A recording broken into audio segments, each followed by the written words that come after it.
سیرت معصومین کی روشنی میں ہماری زندگی اس عنوان سے سلسلہ کلام اول ماہ رمضان المبارک سے جاری ہے۔ پیغمبر گرامی حضرت محمد مصطفیٰ صلی اللہ علیہ وآلہ وسلم کے معروف ترین اور مسلم ارشادات میں سے وہ ارشاد جس کی طرف امت کو پیغمبر نے تبلیغ کی پہلی منزل سے زندگی کے آخری لمحات تک متوجہ کیا ہے کہ وفات پیغمبر کے بعد یہ امت گمراہی کا شکار نہ ہو۔ فرمایا کہ میں دو برابر کی قیمتی چیزیں، ایک اللہ کی کتاب، ایک میرے اہل بیت، دونوں کو چھوڑ کے جا رہا ہوں، اور تم میں سے جو ان دونوں سے اپنے کو وابستہ رکھے گا، ان کی بتائی ہوئی راہ پہ چلے گا، ان کے احکام پر عمل کرے گا، وہ کبھی بھٹک نہیں سکتا، بہک نہیں سکتا، منزل نجات تک پہنچے گا۔ اور یہ نہ سوچنا کہ دو ایک راستہ کیسے بتائیں گے، یہ دونوں ایسے ہیں کہ ایک دوسرے سے کبھی الگ ہونے والے نہیں ہیں، لن یفترقا، یہ الگ نہیں ہوتے۔ قرآن اہل بیت سے جدا نہیں ہوتا اور اہل بیت قرآن سے جدا نہیں ہوتے۔ قرآن جو کہتا ہے اہل بیت اس کی عملی تصویر پیش کرتے ہیں، اور اہل بیت جو کرتے ہیں قرآن اس کا قولی بیان پیش کرتا ہے۔ ان دونوں کا رشتہ محکم اور مضبوط ہے، یہ الگ ہونے والے نہیں ہیں، اور تمہیں ان سے اپنا رشتہ بھی اتنا مضبوط رکھنا ہے کہ تم ان سے الگ نہ ہو۔ جب یہ چلیں تو تم بھی چل پڑو، جب یہ رکیں تو تم بھی رک جاؤ، جب یہ کہیں آگے بڑھو تو بڑھ جاؤ، جب یہ کہیں رک جاؤ تو رک جاؤ۔ اصول کافی میں ہماری حدیث کی کہ جو مجموعے ہیں ان میں قدیم ترین مجموعہ ہے۔ البتہ یہ بات میں بار بار آپ حضرات کی خدمت میں کہتا رہا ہوں کہ قرآن مجید کے علاوہ مذہب اثنا عشری میں کسی کتاب کے لیے دعویٰ نہیں کیا جاتا ہے کہ اس کی ہر بات اور ہر روایت صحیح ہے۔ ہمارے ہاں کسی کتاب کا نام لفظ صحیح کے ساتھ نہیں، صحیح ہے کافی نہیں ہے اس کا نام۔ اس کے دو حصے ہیں، کافی کتاب کا نام ہے، اصول عقائد بنیادی بھی باتیں جس حصے میں اس کو اصول کافی کہتے ہیں، اور جس میں احکام ہیں، نماز روزے وغیرہ سے متعلق مسائل، اس کو فروع کافی کہتے ہیں۔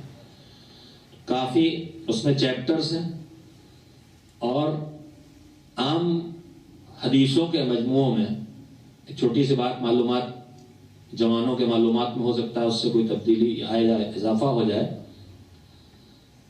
جتنی حدیثوں کے مجموعے عالم اسلام میں پائے جاتے ہیں اس میں جو علماء امامیہ کے حدیثوں کے جمع کیے ہوئے مجموعے ہیں ان میں آپ کو ایک فرق یہ دکھائی دے گا کہ عام عالم اسلام کے حدیثوں کے مجموعے، صحیح بخاری، صحیح مسلم، ترمذی، جتنے بھی مجموعے ہیں، مسند احمد بن حنبل، ان سب میں پہلا چیپٹر شروع ہوتا ہے کتاب الطہارت سے۔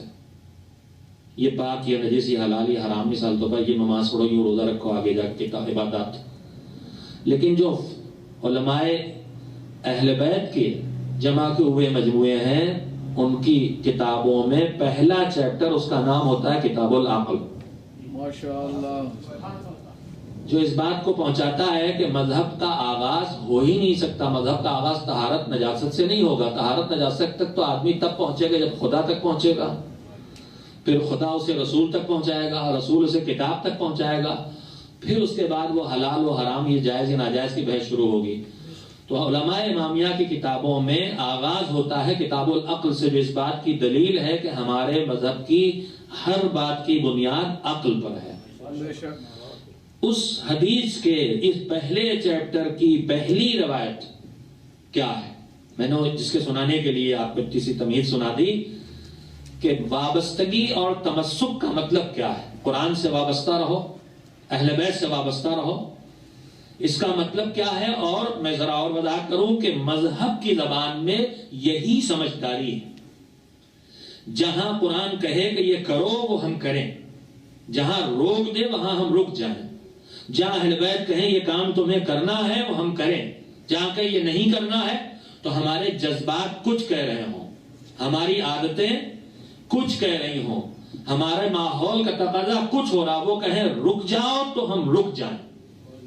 میں یہ بات اس لیے کہہ رہا ہوں کہ ہمارے اندر بھی یہ بات دیکھنے کو ملتی ہے کہ ہم آگے بڑھنے کو کہا جاتا ہے تو آگے تو بہت تیزی سے بڑھ جاتے ہیں، لیکن جب پیچھے ہٹنے کو کہا جاتا ہے تو ہم وہاں پر پیچھے ہٹنے میں، یہ تو ہمارے ہاں ہوتا آیا، ہم تو یہ کریں گے، ہمارے ہاں تو ایسے ہی ہوتا ہے، ہم تو یہی کریں گے۔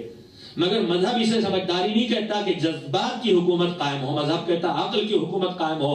عقل کہتی ہے جو اللہ کی طرف سے حاکم ہے اس کا حکومت قائم، اس کی حکومت قائم ہو۔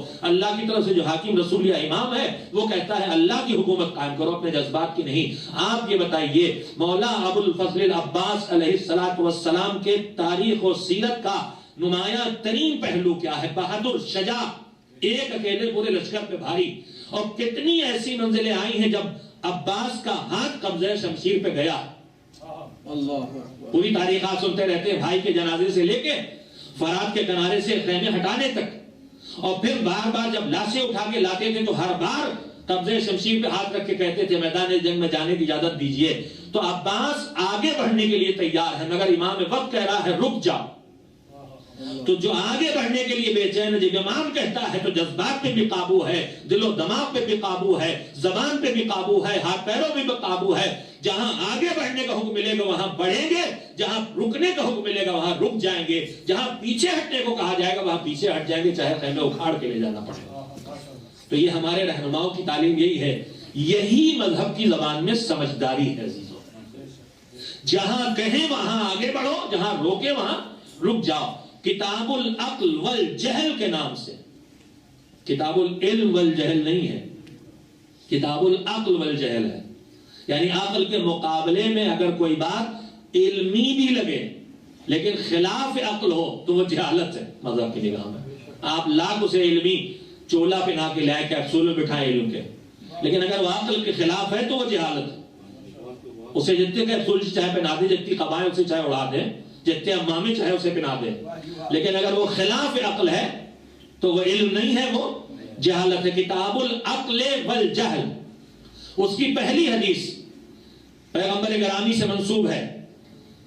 پروردگار عالم نے بیان یہ ہے کہ پروردگار عالم نے سب سے پہلے عقل کو پیدا کیا، اس کے بعد حدیث آپ کی سنی ہے، عقل کو پیدا کیا، اس سے کہا آگے آؤ تو عقل آگے آ گئی، اب اس سے کہا پیچھے جاؤ تو عقل پیچھے بھی چلی گئی۔ یہ نہیں کہ پہلی صف میں بلا لیا مولانا نے تو آپ کہہ رہے ذرا پیچھے چلے جائیے جگہ تک وہ کرنا، یہاں ایسا نہیں ہوتا ماشاءاللہ، یہاں جاہل نہیں آ رہے ہیں، صاحبان عقل آ رہے ہیں، لیکن عقل سے کہا آگے آؤ تو آگے آ گئی، کہا پیچھے جاؤ پیچھے چلی گئی۔ مولا امام حسن علیہ السلام کی ولادت کی شب آنے والی ہے، جملے میں صرف اشارہ کرتا ہوں، باقی مفصل گفتگو کل ہوگی۔ جب دشمن حملہ کرے اور حاکم وقت جو معصوم بھی ہے، جو ذمہ دار ہے، وہ کہتا ہے کہ آگے بڑھو حملہ کرو تو اس کو جہاد کہتے ہیں۔ اور جب امام وقت کہہ دیتا ہے، جب مسئول وقت جو اس وقت کا ذمہ دار اگر امام پردہ غیب میں ہے، جو نائب امام کی جگہ پر ہے، جو ولایت فقیہ جس کی ذمہ داریوں میں ہے، اگر وہ کہتا ہے اب سلو کر لو، تو ہم میں کتنے جذباتی ہیں جو جنگ کی تعریف کرتے ہیں اور سلو میں پیچھے ہٹنے پڑ جاتے ہیں۔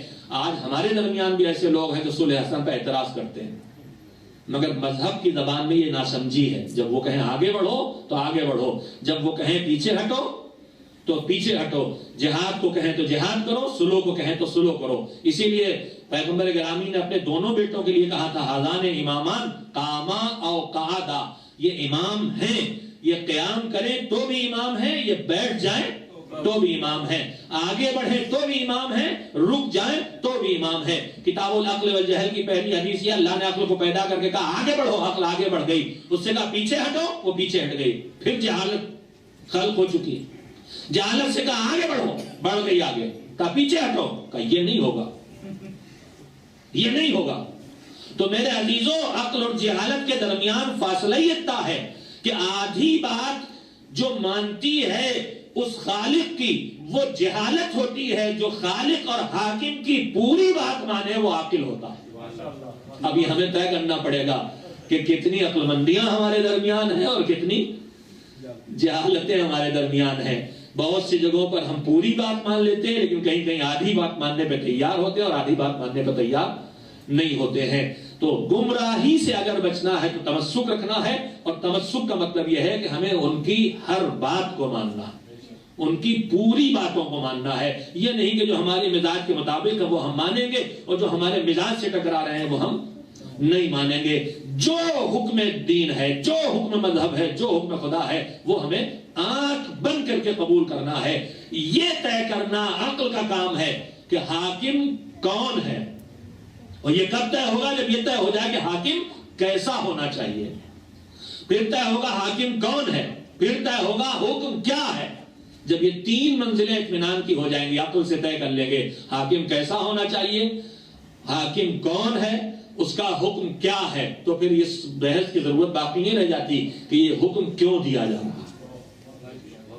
ہم نے پہچان لیا ہمارا حاکم عالم بھی ہے، حکیم بھی ہے، صاحب اقتدار بھی ہے، صاحب رحمت بھی ہے، اور پہچان لیا ہمارا خدا ہمارا حاکم ہے، ہمارے نبی ہمارے حاکم ہیں، ہمارے ائمہ معصومین ہمارے حاکم ہیں، ہمارے علماء عادل جن سے زیادہ عصر غیبت میں کوئی صاحبان علم نہیں ہے، عدالت والے نہیں ہیں، وہ ہمارے حاکم ہیں۔ تو اب جب ہم ان مرحلوں تک پہنچ گئے معرفت کی، تو اس کے بعد یہ بحث دماغوں میں پیدا ہی نہیں ہوتی حکم کیوں دے رہا ہے۔ ڈاکٹر کے پاس جاتے ہیں، وہ ہمیں نسخہ لکھ کے دیتا ہے، یہ دوا کھانا، یہ سیرپ پینا، یہ انجیکشن لگوانا، تو ہم ڈاکٹر ڈھونڈنے میں محنت کرتے ہیں، ڈاکٹر سے جا کے بیماری بتانے میں وقت دیتے ہیں۔ جب وہ نسخہ لکھ دیتا ہے تو پھر اس سے جھگڑا نہیں کرتے، یہ والی دوا کیوں لکھی، یہ سیرپ کیوں لکھا، یہ انجیکشن کیوں لکھا، یہ خوراک آپ نے 5 ml کیوں لکھی ہے، 10 ml کیوں نہیں کر دیتے مجھے جلدی سے آرام ہو جائے۔ جب اطمینان ہوتا ہے کہ حاکم صحیح مل گیا ہے تو پھر حکم جو بھی ملتا ہے آدمی اس پہ عمل کرتا چلا جاتا ہے۔ یہی مذہبی سمجھداری۔ تمسک اہل بیت سے ضروری ہے زندگی میں۔ میں کئی دنوں سے آپ کی خدمت میں جس سلسلے گفتگو کو جاری رکھے ہوئے ہوں، جو اس وقت ہمارے معاشرے اور ہمارے فیوچر اور مستقبل کی بڑی آفت بنتی ہوئی دکھائی دے رہی، گھروں کا ٹوٹنا، گھروں کا ٹوٹنا۔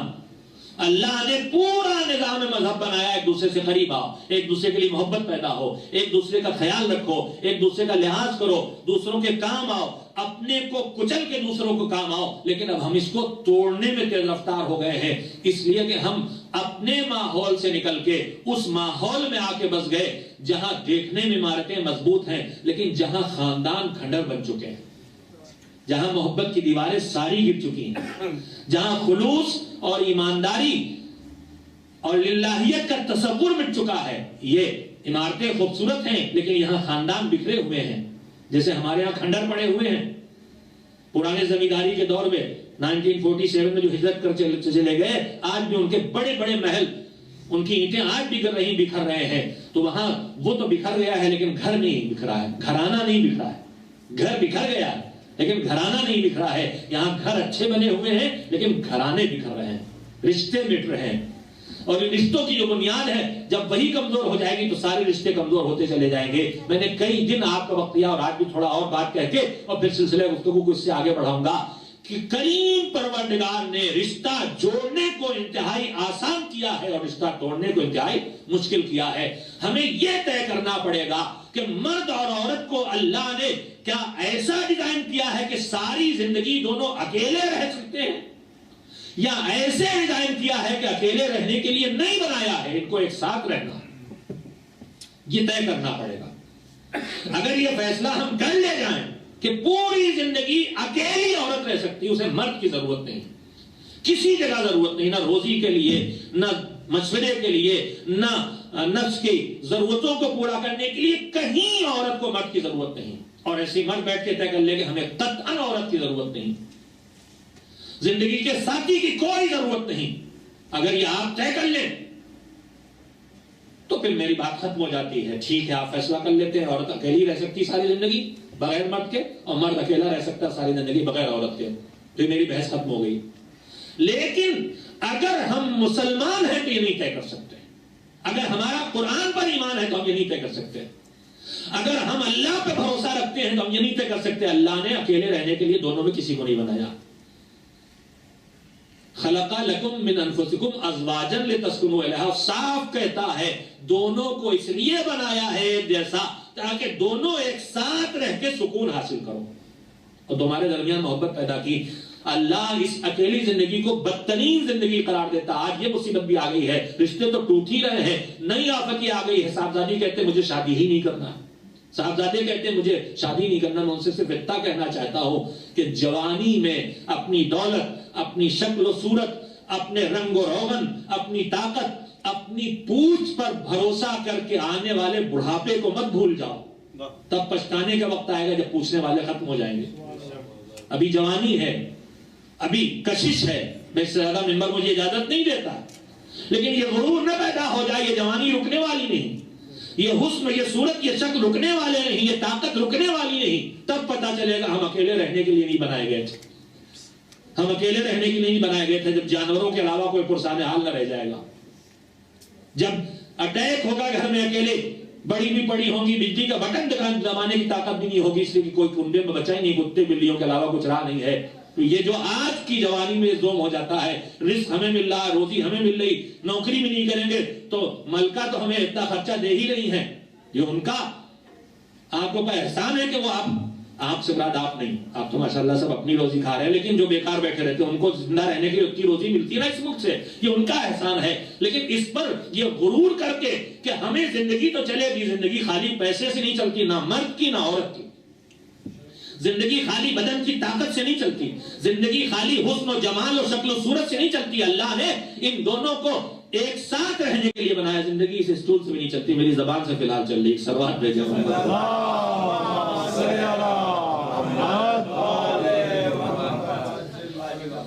بہت اچھا کام کیا انہوں نے، ایک ان کے لیے بھی سلوات پڑھ دی اس میں۔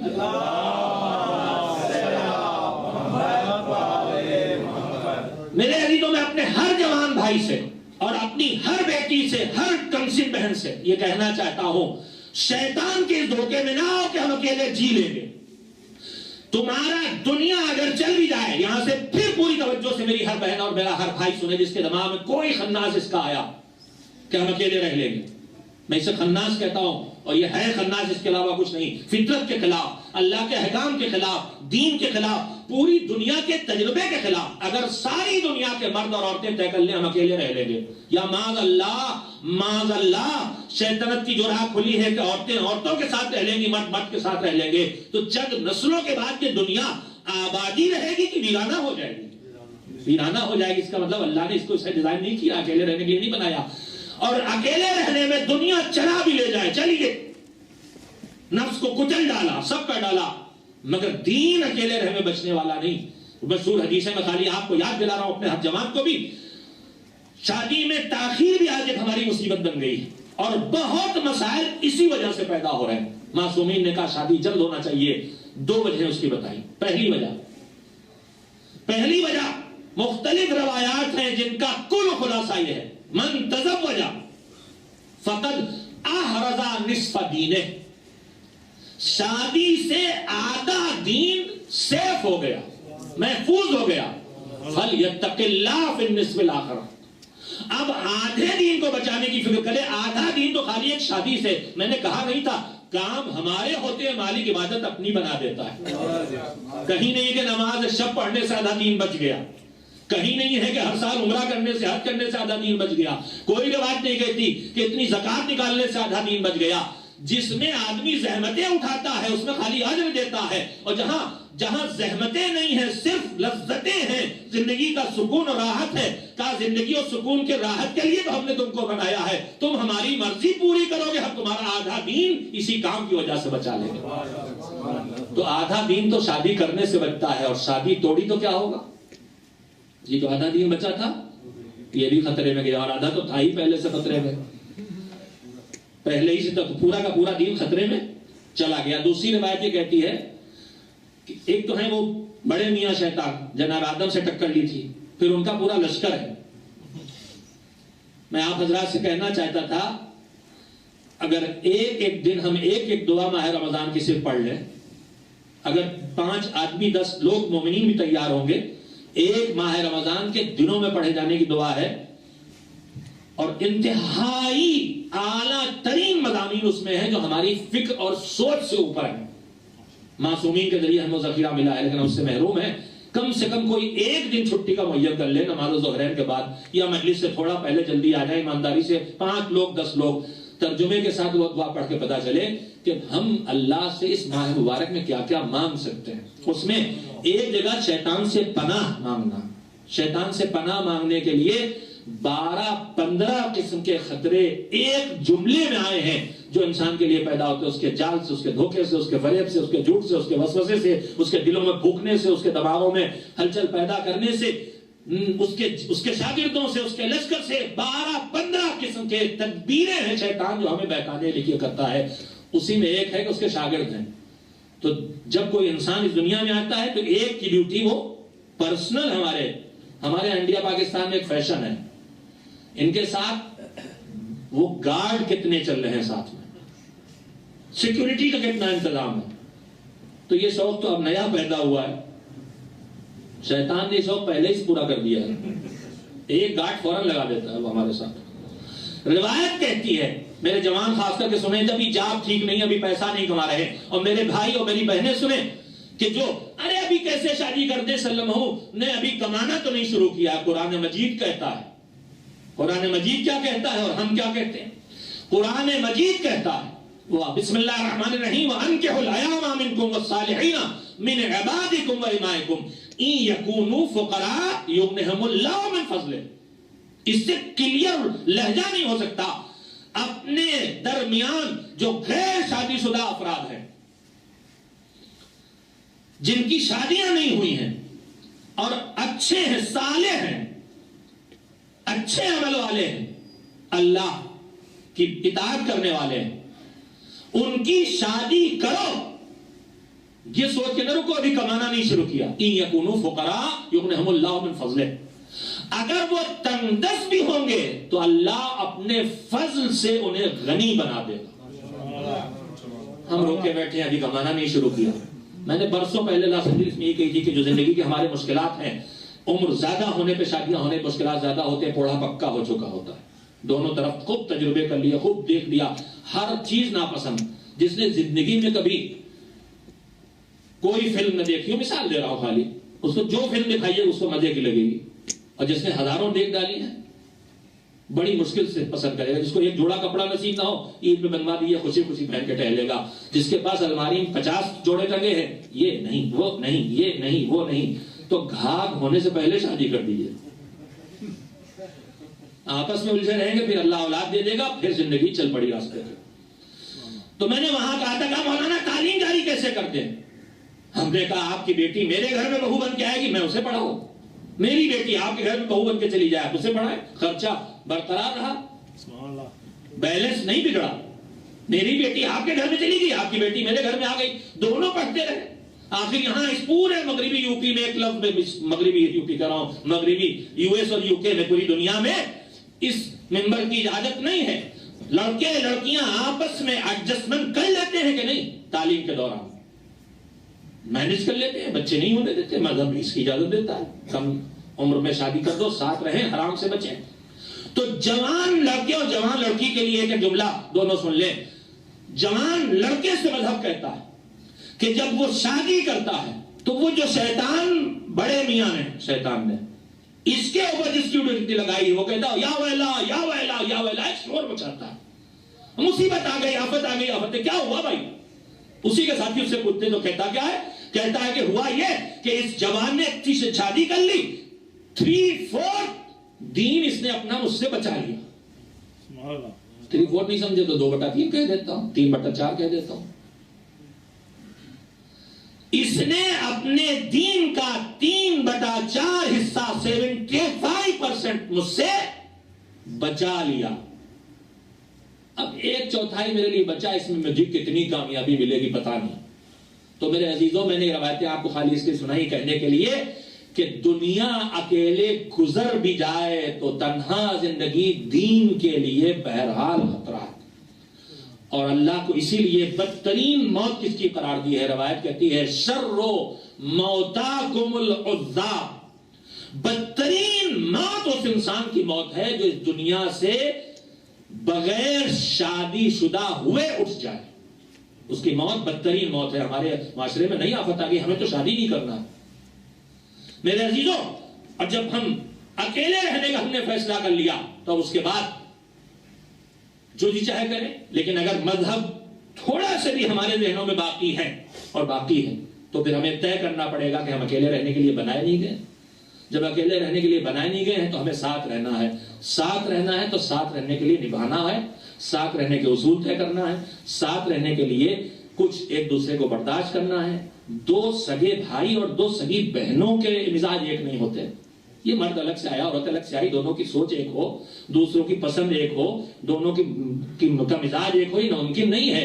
لیکن یہ اللہ یکسانیت پیدا کر دیتا ہے. اور اگر ساتھ ہم آہنگی سے زندگی بسر کی جائے، میں نے یہیں کسی رسالے میں پڑھا تھا کہ اگر لمبی زندگی شادی شدہ انسان بسر کرتے ہیں تو سوچ ایک دوسرے سے اتنی نزدیک ہوتی ہے. میں نے پڑھا تھا کہ شکلیں بھی ایک دوسرے سے ملنے لگتی ہیں. میاں بیوی کی ان بھی الگ الگ ہیں لیکن اتنی سوچ ایک ہونے کے بعد شکلیں بھی ملنے لگتی ہیں. یہ اجنبی ماحول کو اللہ اپنائیے سے بدلتا ہے لیکن کچھ برداشت کرنا پڑے گا. اس جو مذہب ہمیں راہ سکھاتا ہے تقسیم کار کرنا، اس کے بعد ایثار کرنا. میری آج کی گفتگو کافی حد تک روزی کی خشک رہی. آج ذرا زیادہ سوکھی تھی وہ روٹی جو چوتھی بار اوون میں گرم کی گئی.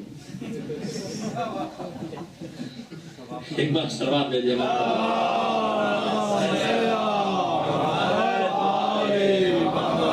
لیکن اب روزے میں کھانا پانی تو بند ہی ہے تو میں بھی کہاں سے مزیدار کھانے یا شربت لاؤں. میں بھی تو اسی روکھی سوکھی آپ کو سناؤں گا. مگر صلوات تو آپ اپنی والی.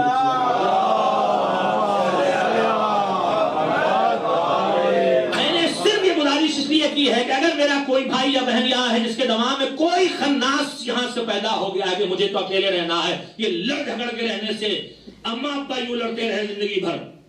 جیسے بعض لوگ داڑھی میں رکھنے کی دلیل لیتے ہیں کہ داڑھی رکھ کے بے ایمانیاں کرنے سے اچھا ہے کہ آدمی داڑھی بھی نہ رکھے.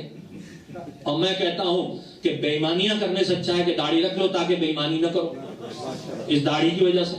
تو ایسی اتنی لڑائی ہم نے دیکھی اماں ابا بنی. ہم تو اس زندگی میں جاتے ہی نہیں. اماں ابا نے غلطی کی آپ نہ کریں. غلط سمجھ رہے ہیں تو غلطی ان کی ہے نا، تو آپ وہ نہ کیجیے گا. الہی فیصلے کی غلطی تو نہیں جو اس نے ایک دوسرے کو ساتھ رہنے کے لیے بنایا. میں نے آپ سب کا اگر کسی کا نام ہے کہ ہم شادی نہیں کریں گے تو اللہ اس کو سخت ناپسند کرتا ہے اور وہ زندگی پچھتاوے کی زندگی ہوتی ہے. اور بڑے بڑے جو مذہب ہیں جن میں شادیاں نہیں ہیں، جن کے اہل علم علماء میں عبادت گزاروں میں شادیاں نہیں، دو مذہب کم سے کم اس وقت ہیں. عیسائی مذہب میں اگر وہ اپنے دین پہ بھرپور عمل کرتا ہے تو اسے شادی نہیں کرنا ہے، تنہائی کی زندگی بسر کرنا ہے. اور اسی طرح سے ہندو مذہب میں ان کے یہاں بھی ترک دنیا ہے. دنیا چھوڑ بیٹھو تو لباس بھی نہیں، حتیٰ کہ اس حد تک جاتے ہیں کہ لباس بھی نہیں پہننا. دیکھو گے ہمارے ناگا کہلاتے ہیں ہندوستان میں، وہ غسل کے لیے آتے ہیں. ان کا ایک حج جیسی ایک عبادت ہوتی ہے گنگا کے کنارے، اس میں اوریاں کئی سو کا قافلہ اوریاں ہو کے غسل کرنے جاتا ہے. اس لیے کہ دنیا چھوڑ دی تو لباس بھی تو دنیا ہے، اس کو بھی چھوڑ دیا. میں کہتا ہوں پھر کھانا پانی بھی چھوڑ دو وہ بھی دنیا، سانس لینا بھی چھوڑ دو وہ بھی دنیا. تو پوری دنیا تو چھوڑ نہیں سکتے. تو پھر یہ اپنی ناقص عقل سے نہ طے کرو کہ کتنی دنیا چھوڑنا زہد ہے اور کتنی دنیا اپنانا سمجھداری ہے. اللہ نے دنیا بنائی ہے، جتنی دنیا دین کے پیمانے میں آتی چلی جائے وہ لیتے چلے جاؤ، وہ زہد ہے. اور جب دین کے پیمانے سے دنیا باہر نکلنے لگے تو اسے چھوڑ دو، اس لیے کہ وہ دنیا داری ہے. دین کے پیمانے سے باہر کی دنیا نہیں لینا. تو اگر کسی دماغ میں ہے کہ ہم اکیلے جی لیں گے تو دماغ سے خناس نکال دے. جتنے ایسے مذہب ہیں جن میں یہ عروج عبادت اور زہد اور دینداری بنا ہے شادی نہ کرنا، وہاں جو کرپشن ہے وہ بھی آپ دیکھتے ہیں. اور اس کے بعد ان کی زندگی میں جو ایکنگا پن ہے، ایکنگا سمجھتے ہیں؟ نہیں سمجھتے ہوں گے. ہمارے ہاں ترازو بنتے ہیں، اسپیشل قیمت میں ملتے ہیں. جدھر بانٹ رکھا جاتا ہے ادھر والا پلو ہمیشہ نیچا رہتا ہے. آپ کے یہاں رکھا ڈیجیٹل پہ تول لیا، مگر ذرا آپ پاکستان جائیے سبزی والا جو لوگ بیچتا ہے ایک طرف اس کے 100 گرام 50 گرام 200 گرام ہمیشہ رکھے رہے، اس سے کوئی ہٹا کبھی نہیں ہٹائے گا، اس لیے وہ تو پہلے سے نیچے ہے 100 گرام. تو ایک انگے کا مطلب جو بیلنس نہیں ہے. اکیلی زندگی کبھی بیلنس نہیں ہوتی. آپ اپنے معاشرے کے اندر بھی دیکھ رہے ہیں، بعض مجبوریوں کے تحت، بعض غلط فیصلوں کے تحت، بعض غیر اسلامی نظریات کے تحت بیٹیاں گھروں میں رہ گئی. بھائی کی شادی بھی نہیں ہوئی بیٹی کے، بہن کے انتظار میں، بہن کی شادی نہیں ہوئی ہڈی کے انتظار میں. آپ کے یہاں ہڈی کی بحث ہے کہ نہیں معلوم، ہمارے یہاں بڑی ہڈی دیکھی جاتی ہے. ہڈی کا مطلب ہے کہ نسل ملائی جا رہی، ہماری ٹکر کی ہے کہ نہیں ہے. یہ سید تو ہیں مگر ہم ہی ٹکر کے سید ہیں کہ نہیں ہیں؟ اب یہ ٹکر کے سید کون سے ہوتے میں نہیں جانتا. سید ہے تو سید ہے، سب ٹکر کے ہیں. کہا وہ کھڑے سید ہیں، وہ ہمارے ہیں تو سید میں ذرا ہمارے ٹکر کے نہیں ہیں. کیوں؟ کہا ان کی جو دادی اماں تھی وہ مغلانی تھی. اچھا تو کیا ہوا؟ باپ تو سید صاحب تھے نا. تو یہ جو اس طرح کے تصورات کے تحت رہ گئے ہیں ایسے گھر جہاں بڑی عمر کی لڑکیاں باقی رہ گئی، شادی نہیں ہوئی، اور اس کے نتیجے میں مرد بھی رہ گئے، بھائی بھی رہ گیا بہن کی وجہ سے، آپ ان سب کو دیکھیں ان کی زندگی آپ کو بیلنس اکثر کی نہیں ملے گی، ایک انگی زندگی ملے گی. تو زندگی بسر ہونے والی نہیں. اور اگر طے کر لیں گے نہیں ادھوری زندگی بسر کر لیں گے تو آخرت بچنے والی نہیں میرے عزیزو. آخرت کو بچانا ہے تو شادی شدہ زندگی بسر کرنا ہوگی. شادی کی زندگی توڑ کے نہیں بسر کرنا ہے، اس رشتے کو جوڑ کے بسر کرنا ہے. میں اب اس کل تو ولادت کی تاریخ ہے، اس کے بعد شہادت مولا کائنات ام حضرت علی بن ابی طالب علیہ السلام کے درمیان جو فاصلہ ہے اس میں اپنی وسعت بھر پوری کوشش میں کر رہا ہوں وہ باتیں آپ کی خدمت میں پیش کروں جو اگلی نسلوں کے کام آئیں. دو خدمات دماغ سے نکال دینا چاہیے. کوئی یہ سمجھتا ہے مجھے شادی نہیں کرنا ہے تو اس کا یہ غلط فیصلہ ہے. کوئی یہ سمجھتا ہے کہ چلو اب تو ہمارے 2 بچے بھی ہو گئے، ہم ان بچوں کے سہارے جی لیں گے. باپ سمجھتا ہمارا بیٹا ہمارا سہارا بن جائے گا، ماں سمجھتی ہماری بیٹی ہمارا سہارا بن جائے گی. بیٹی اور بیٹے سہارا بنتے ہیں مگر شوہر اور زوجہ کی جگہ نہیں لے سکتے. یاد رکھیے گا، مذہب اس کی اجازت نہیں دیتا. میں نے کل پرسوں عرض کیا تھا کہ رشتہ جوڑنے کو آسان بناتا ہے، رشتہ توڑنے کو بہت مشکل بناتا ہے، اور ٹوٹے کو جوڑنے کو پھر آسان بناتا ہے. جڑواتا ہے پہلی مرتبہ تو نکاح پڑھوا کے، اور طلاق سے توڑ دو تو نکاح بھی نہیں پڑھواتا. کہا بس آنکھ کا اشارہ کیا رجوع ہو گیا، ہاتھ پکڑ لیا رجوع ہو گیا، ایک بار گھر میں بلا لیا رجوع ہو گیا. اب نکاح کی ضرورت بھی باقی نہیں رہے گی.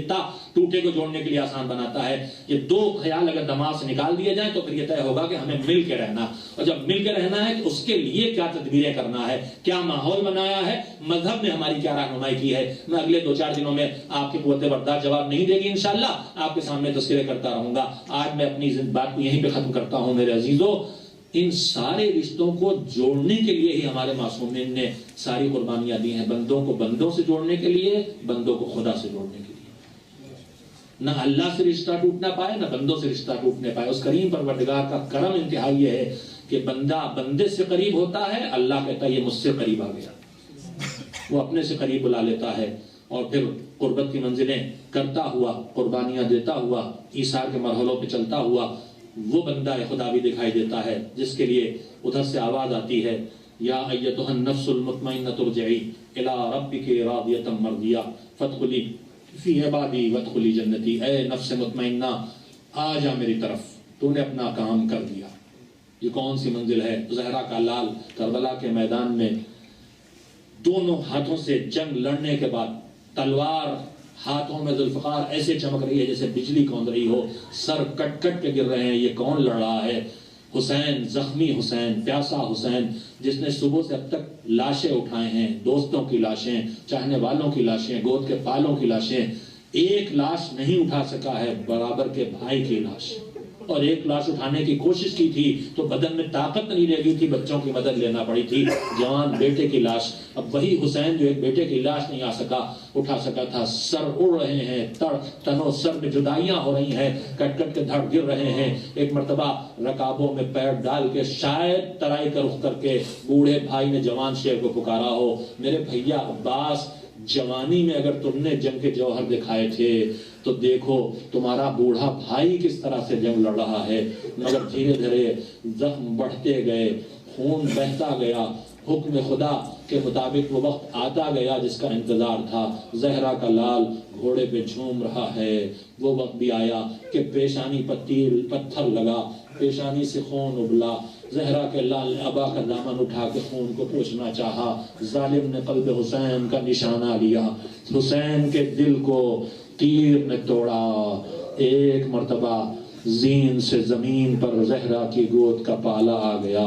تیروں پر لاشا معلق ہے، سوکھے گلے پہ خنجر ہے، زبان پر ذکر خدا ہے، پہلو سے ماں کی آواز آ رہی ہے، ولدی ولدی ذبحوک ومن شرب الماء منعوک الا لعنت اللہ علی القوم الظالمین وسيعلم الذین ظلموا ای منقلب ینقلبون. اللہم بحق الزہرا و ابیہا و بعلہا و بنیہا تقبل منا انکا انت السمیع العلیم۔ ایک بار سورہ حمد اور 3 بار سورہ توحید کی تلاوت فرما کے آج کے افطار کے میزبان حضرات کے مرحوم اعزاء اقارب اور آباء و اجداد کی روح کو ہدیہ فرما۔